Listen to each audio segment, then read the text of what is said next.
Lingguhang firearms familiarization isinagawa ng Naga City Police Office bilang bahagi ng patuloy na pagpapaigting ng kahandaan ng bawat kapulisan.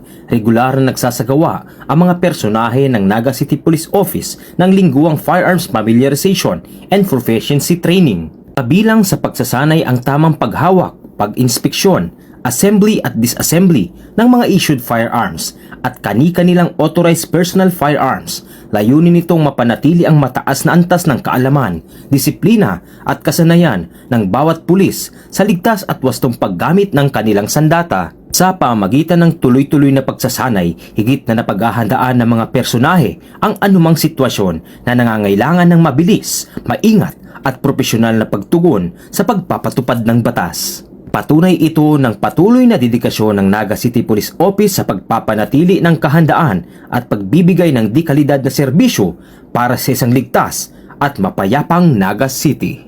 Dahil ang kaligtasan ang prioridad ng Naga City Police Office. Muli po, mula sa Naga City Police Office, ako po si Police Corporal Carlo B. Mariano, nag-uulat para sa Police News Network. Bagong PNP para sa bagong Pilipinas, serbisyong mabilis, tapat at nararamdaman.